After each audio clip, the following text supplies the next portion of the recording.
Global fitness അക്കാദമിയിലേക്ക് എല്ലാവരെയും സ്വാഗതം ചെയ്യുകയാണ്. ഇന്നത്തെ വീഡിയോയിൽ നമ്മൾ ചർച്ച ചെയ്യാൻ പോകുന്ന പ്രധാന വിഷയം മൈൻഡ് സെറ്റ്.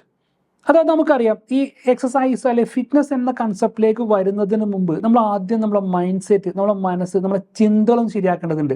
നമ്മുടെ ചിന്തകൾ ശരിയല്ല എന്നുണ്ടെങ്കിൽ നമുക്ക് എന്ത് ചെയ്യും, അത് കണ്ടിന്യൂ ചെയ്യാൻ സാധിക്കില്ല. കാരണം നമ്മൾ ശ്രദ്ധിക്കാറ്, ചില ആളുകളൊക്കെ നമ്മൾ ആളുകൾ 2-3 മാസം എക്സസൈസ് ചെയ്യും, നല്ല പല സ്ഥലത്ത് പോയി എക്സസൈസ് ചെയ്യാൻ പോകും, അല്ലെങ്കിൽ പഠിക്കാനൊക്കെ പോകും, പിന്നെ അത് തുടരാറില്ല. ഇതിൻ്റെ പ്രധാന കാരണം അവരുടെ ചിന്തയിലുള്ള മാറ്റങ്ങളാണ്. അതായത് ഈ നമ്മളെ മൈൻഡ് സെറ്റ് ക്ലിയർ ചെയ്യേണ്ടത് എന്തിനു വേണ്ടിയാണ് വെയിറ്റ് ലോസ് നമ്മൾ ചെയ്യുന്നത്, നമുക്കത് നിർബന്ധമാണോ, അല്ലെങ്കിൽ നമുക്ക് ചെയ്യേണ്ടതുണ്ട്, അങ്ങനെ കൃത്യമായി മനസ്സിനെ ചിന്തകൾ റെഡിയാക്കി എടുക്കേണ്ടതുണ്ട്. അതുപോലെ തന്നെ എന്നെക്കൊണ്ട് കഴിയും, എന്നെക്കൊണ്ട് ഒരു 6 മാസം കൊണ്ട് ഇത്ര കിലോ കുറക്കാൻ കഴിയുമെന്ന്, അങ്ങനത്തെ ഒരു വ്യക്തമായ ഒരു പോസിറ്റീവ് മൈൻഡ് സെറ്റ് ആദ്യം റെഡിയാക്കി എടുക്കണം. അപ്പോൾ ശ്രദ്ധിക്കുക. അപ്പോൾ പിന്നെ അതുപോലെ തന്നെ ഈ മിക്ക ആളുകളും പരാജയപ്പെടാനൊരു കാരണം അതും അവരുടെ മൈൻഡ് സെറ്റിലെ പ്രശ്നങ്ങൾ. അതായത് മിക്ക ആളുകൾ വിചാരിച്ചിട്ടുണ്ടാകുക, എൻ്റെ ബോഡി ഒരിക്കലും ഇനി മെലിയില്ല. ഇത് നമ്മുടെ നാടുകളിൽ നിന്ന് കിട്ടുന്ന കൺസെപ്റ്റാണ്. നമ്മുടെ നാടുകളിൽ എല്ലാവരും തടിയുള്ള ആളുകളായിരിക്കും. എല്ലാവരും എന്ത് ചെയ്യും, ഞാനും അതേപോലെ തടിച്ചായിരിക്കും. ചിലരെന്ത് ചെയ്യും, വിചാരിക്കും ഇനി ഞാൻ മെലിയാൻ പോകുന്നില്ല. കാരണം ഒരു പല നീതീകരണം അവർ കാണും.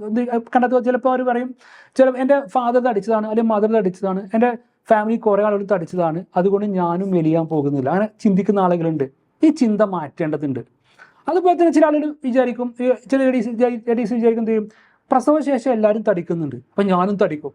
അപ്പോൾ നേരത്തെ തന്നെ തീരുമാനം ഞാനും തടിക്കും എന്നൊരു കൺസെപ്റ്റ് അല്ല, ഇത് മാറ്റാൻ സാധിക്കും.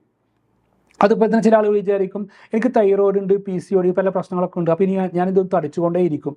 ഈ ചിന്ത 100% മാറ്റേണ്ടതുണ്ട്. ഇത് കൃത്യമായ മൈൻഡ് സെറ്റ് ചേഞ്ചിലൂടെ, കൃത്യമായ മെൻറ്ററിങ്ങിലൂടെ ഈ ചിന്തകൾ മാറ്റിയെടുക്കാൻ സാധിക്കും. ഇത്തരം ചിന്തകൾ റെഡിയാക്കിയതിന് ശേഷം എന്നെക്കൊണ്ട് കഴിയും, ഞാൻ വെയിറ്റ് കുറക്കും, എന്നെക്കൊണ്ട് കഴിയും എന്നുള്ള മാനസികാവസ്ഥയിൽ നമ്മുടെ മനസ്സിനെ റെഡിയാക്കിയതിന് ശേഷം മാത്രമേ നമ്മൾ കൃത്യമായി എക്സസൈസ് ചെയ്യാൻ പാടുള്ളൂ. അതുപോലെ തന്നെ മറ്റ് ചില മെൻ്റൽ ബ്ലോക്കുകളുണ്ട്. അതായത് നമ്മൾ ചില കാര്യത്തിൽ നമുക്ക് ഫിയർ ഓഫ് ഫെയിലിയർ, നമ്മൾ തോൽക്കും എന്നുള്ള പേടിയാണ്. അതായത് നമ്മൾ എക്സസൈസ് ചെയ്യാൻ തീരുമാനിക്കുകയാണ്. അപ്പോൾ എക്സസൈസ് തീരുമാനിക്കുമ്പോൾ നമ്മളെ ബന്ധുക്കൾ കാണും, നമ്മൾ വേണ്ടപ്പെട്ടവരെ കാണും. അപ്പോൾ നമ്മൾ എന്ത് ചെയ്യും, 5-6 മാസം എക്സസൈസ് ചെയ്തിട്ട് നമ്മൾ വെയിറ്റ് കുറഞ്ഞില്ല, അങ്ങനെ പരാജയപ്പെടുകയാണെങ്കിൽ മറ്റുള്ളവർ എന്ത് വിചാരിക്കും എന്നൊരു കൺസെപ്റ്റ്. അത് വല്ലാത്ത നമ്മളെ മലയാളികളെ വല്ലാതെ അലട്ടുന്നൊരു പ്രശ്നമാണത്. എന്ത് തോൽക്കും, ഫിയർ ഓഫ് ഫെയിലിയർ, തോറ്റു കഴിഞ്ഞാൽ മറ്റുള്ളവർ അതിനെക്കുറിച്ച് എന്ത് ചിന്തിക്കും. അതുപോലെ തന്നെ ഫിയർ ഓഫ് ജഡ്ജ്മെൻറ്റ്, അത് മറ്റൊന്ന് എന്താ വെച്ചാൽ, ഇപ്പോൾ ഞാൻ എക്സസൈസ് ചെയ്യുകയാണ്, എൻ്റെ ബന്ധുക്കൾ കാണുന്നുണ്ട്, അവരെന്നെക്കുറിച്ച് എന്ത് ചിന്തിക്കും, വേണ്ട, ഫിയർ ഓഫ് ജഡ്ജ്മെൻറ്റ്. അപ്പോൾ ഇങ്ങനെ മറ്റുള്ളവർ എന്ത് വിചാരിക്കുമെന്ന് വിചാരിച്ചിട്ട് എക്സസൈസ് ചെയ്യാൻ മടിക്കുന്ന ആളുകളാണ് പല ആളുകളും. പിന്നെ ചെറിയൊരു കൂട്ടരുണ്ട്, ലോ കോൺഫിഡൻസ്, അവർക്ക് ഒരു ആത്മവിശ്വാസം വളരെ കുറവായിരിക്കും. എന്ത് ഞാൻ ചെയ്താൽ ശരിയാകുമോ, ഞാൻ ചെയ്താൽ മെലിയോ, ഞാൻ ചെയ്താൽ എന്തെങ്കിലും പരാജയപ്പെടുമോ, ഇങ്ങനെ ഈ 2-3 കൺസെപ്റ്റുകൾ നമ്മൾ മാറ്റേണ്ടത്. എന്നെക്കൊണ്ട് കഴിയും, ഞാൻ എന്തായാലും ഈ പ്രാവശ്യം ഞാൻ എന്ത് ചെയ്യും, വെയിറ്റ് കുറക്കും, ആര് എന്നെ കളിയാക്കിയാലും ശരി, ഞാൻ ഈ പ്രാവശ്യം വെയിറ്റ് കുറച്ചിട്ടേ ഞാൻ നിൽക്കുള്ളൂ എന്നതിൻ്റെ മാനസികാവസ്ഥയെ നമ്മൾ മാറേണ്ടതുണ്ട്. പിന്നെ മറ്റൊന്നാണ്, നമുക്ക് വരുന്ന മറ്റു ചില തെറ്റായ ചിന്തകളുണ്ട്. ഇത് പൊതുവെ എല്ലാവർക്കും വരുന്നത്. ചില വിചാരിക്കും എന്നെക്കൊണ്ട് കഴിയില്ല. നമ്മളെ മനസ്സിനോട് പറയാം എന്നെക്കൊണ്ട് കഴിയില്ല എന്ന് പറയുകയാണെങ്കിൽ നമ്മളെ ശരീരം പറയും ശരി, കഴിയില്ല എന്ന് പറയും. എന്നാൽ നമ്മൾ മനസ്സ് നമ്മളോട് പറയുകയാണ് യെസ് എനിക്ക് കഴിയുമെന്ന് തോന്നുകയാണെങ്കിൽ നമ്മളെ ശരീരം കൃത്യമായിട്ട് പ്രതികരിക്കുകയും നമ്മൾ വിജയത്തിലേക്ക് എത്തുകയും ചെയ്യും. അപ്പോൾ ഇങ്ങനെ ഒരുപാട് നമ്മൾ ചില മെൻ്റൽ ബ്ലോക്കുകൾ ഇത് നിർബന്ധമായിട്ടും നമ്മൾ മാറ്റേണ്ടതുണ്ട്. നമ്മൾ എപ്പോഴും എന്ത് ചെയ്യുക, എന്നെക്കൊണ്ട് കഴിയും എന്തെന്ത് ചെയ്യുക, ഇറങ്ങുക. ദിവസം അടുത്ത ആഴ്ച അല്ലെങ്കിൽ അടുത്ത മാസമല്ല, ഇപ്പം മുതൽ എന്ത് എക്സസൈസ് ചെയ്യാനുള്ള കൺസെപ്റ്റിലേക്ക് നമ്മൾ തീരുമാനമെടുത്ത് മുന്നോട്ട് ഇറങ്ങുകയാണ് വേണ്ടത്. കാരണം ഇതിൽ സയൻസ് പറയുന്നത്, ഒരാൾ വെയിറ്റ് കുറേ വിചാരിച്ചോ, അതിൽ 80% അവരുടെ മൈൻഡ് സെറ്റിലാണ് മാറ്റങ്ങൾ വരേണ്ടത്. 20% എക്സസൈസ് ചെയ്തിട്ട് മാറുള്ളൂ. മനസ്സിലായിട്ടുണ്ടാവില്ല. അതായത് ഒരാൾ വെയിറ്റ് ലോസ് വരികയാണ്, അതിൻ്റെ വിജയം 80% അദ്ദേഹത്തിന് മനസ്സ് മാറണം, 20%-ത്തിലുള്ളൂ അദ്ദേഹം എക്സസൈസും ഫുഡും കണ്ടുള്ള വെയിറ്റ് വരുള്ളൂ. അപ്പോൾ മൈൻഡ് സെറ്റിലാണ് ഫസ്റ്റ് നമ്മൾ ചിന്തിക്കേണ്ടത്. ഇനി ഞാൻ ചെറിയൊരു എക്സ്പെരിമെൻറ്റ് നിങ്ങൾക്ക് തരാം.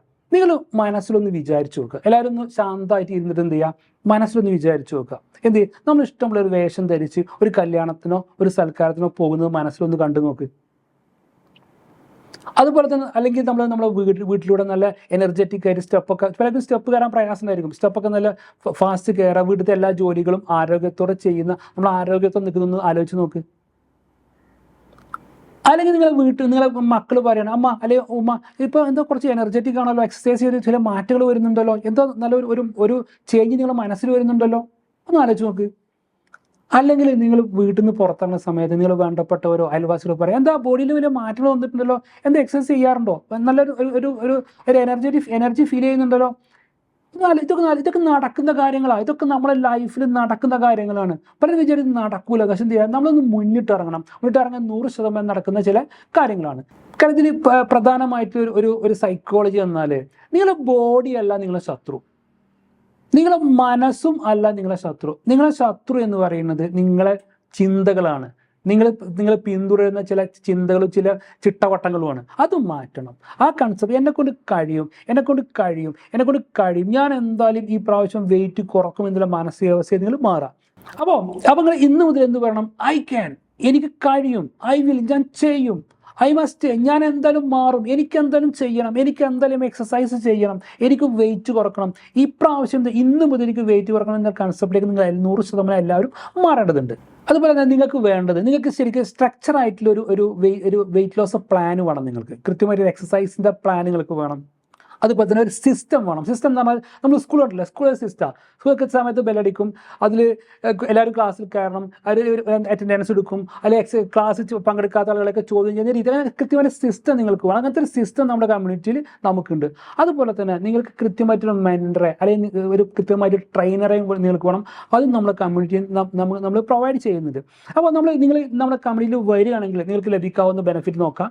നിങ്ങൾ ഡെയിലി വർക്കൗട്ട് ക്ലാസ്സുകളുണ്ട്, അത് ലൈവ് ക്ലാസ്സുകളുണ്ട്, അതുപോലെ തന്നെ റെക്കോർഡ് ക്ലാസ് ആകുമ്പോൾ ഇത് ലോകത്തിൻ്റെ പല ഭാഗത്തുള്ള ആളുകൾക്ക് ആകുമ്പോൾ അവർക്ക് അവരുടേതായ സമയത്ത് ക്ലാസ്സിൽ പങ്കെടുക്കാം. അതുപോലെ തന്നെ ഓരോരുത്തരും സ്പെഷ്യലായിട്ട് ഡയറ്റ് പ്ലാനുകൾ നമ്മൾ പ്രൊവൈഡ് ചെയ്യുന്നുണ്ട്. അതുപോലെ തന്നെ മോട്ടിവേഷൻ വളരെ പ്രധാനമാണ്. എല്ലാ ആഴ്ചയിലും എല്ലാ വീക്കിലി മീറ്റിലും കൃത്യമായി ഒരാഴ്ചത്തേക്ക് നല്ല ബൂസ്റ്റ് ചെയ്യുന്ന തരത്തിലുള്ള നല്ല ക്ലാസ്സുകൾ പ്രൊവൈഡ് ചെയ്യുന്നുണ്ട്. അതുപോലെ തന്നെ മൈൻഡ് സെറ്റ് കോച്ചിങ്, നമ്മളെ മൈൻഡ് സെറ്റ് ചേഞ്ച് ചെയ്യുന്നത്. അതുപോലെ തന്നെ നമ്മൾ എങ്ങനെ ചേഞ്ച് ചെയ്താലും കുറച്ചെല്ലാം കഴിഞ്ഞാൽ വീണ്ടും ചില മാറ്റം അത് വരും. അപ്പോൾ എന്ത് ചെയ്യും, അപ്പോൾ കൃത്യമായിട്ട് മൈൻഡ് സെറ്റ് കോച്ചിങ്ങുകൾ നമ്മൾ പ്രൊവൈഡ് ചെയ്യുന്നത്. അതുപോലെ തന്നെ എക്സസൈസുകൾ മിക്ക പലതും ഹോർമോൺ ഫ്രണ്ട്ലി കോച്ചിങ് ആയിരിക്കും. ഹോർമോൺ ഫ്രണ്ട്ലി ആയിട്ടുള്ള എക്സസൈസ് നമ്മൾ പ്രൊവൈഡ് ചെയ്യുന്നുണ്ട്. പിന്നെ മറ്റൊന്നാണ് വീക്കിലി വാല്യുവേഷൻ എന്ന് പറഞ്ഞാൽ, ഇപ്പോൾ നമ്മൾ കുട്ടീനെ സ്കൂളിൽ പറഞ്ഞയച്ചു, പരീക്ഷ നടത്തിയെങ്കിൽ കുട്ടി പഠിക്കുന്നുണ്ടോ എല്ലാം അറിയുള്ളൂ. അതുപോലെ തന്നെ ഓരോ വീക്കിലും നമ്മളെ വെയിറ്റ് കൃത്യമായിട്ട് മാനേജ് ചെയ്യുക അല്ലെങ്കിൽ കൃത്യമായിട്ട് മോണിറ്റർ ചെയ്യുന്ന സംവിധാനവും നിങ്ങൾക്കുണ്ട്. അപ്പോൾ നിങ്ങളൊന്ന് ആലോചിച്ച് നോക്ക്, ആത്മാർത്ഥം നിങ്ങൾ ആലോചിച്ചോ, നിങ്ങൾക്ക് മെലിയണോ? യെസ് ഓർ ഒന്ന് കമൻറ്റ് ചെയ്യൂ. താഴെ എന്ത് ചെയ്യുക, നിങ്ങൾക്ക് മെലിയണം എന്ന് യെസ് എന്ന് കമൻറ്റ് ചെയ്യുക, അല്ലെങ്കിൽ നോ എന്ന് കമൻറ്റ് ചെയ്യുക. ഇന്നത്തെ വീഡിയോ ആവശ്യമാണെങ്കിൽ 1-2 തവണ നിങ്ങൾ റിപ്പീറ്റ് ചെയ്ത് കേൾക്കുക. നിങ്ങൾ ഈ കണ്ടന്റ് ഇഷ്ടപ്പെടുകയാണെങ്കിൽ നിങ്ങൾ ലൈക്ക് ചെയ്യുക, കമൻറ്റ് ചെയ്യുക, ഷെയർ ചെയ്യുക. മറ്റൊരു വിഷയം നമുക്ക് അടുത്ത ക്ലാസ്സിൽ കാണാം. Okay, thank you.